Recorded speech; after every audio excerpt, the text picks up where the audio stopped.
In this video, I will guide you how to draw a gradient color double line in MS Word.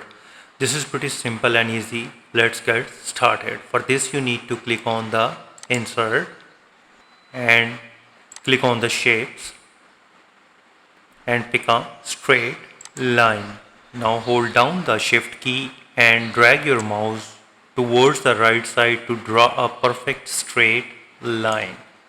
And then you need to go to the click on the shape format and click on the shape outline and click on the weight and click on the more lines.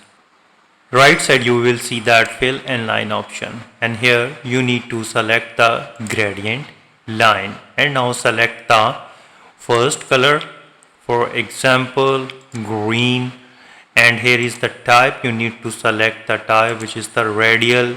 You need to select the direction, this one. And here is the second color. You can select the second color, for example yellow. And here you can mix and match by sliding this gradient stop slider.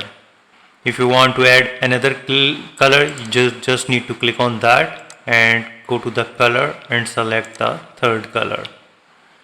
And if you want to add another color, just click the slider and select the fourth color. So here is the transparency. You can increase or decrease the transparency, and in the width you can increase the width like this one.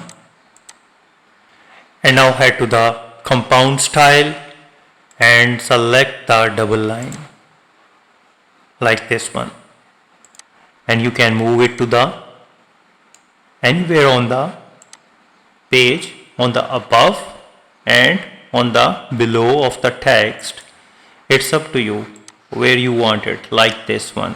You can reduce the size by dragging this white arrow to the left side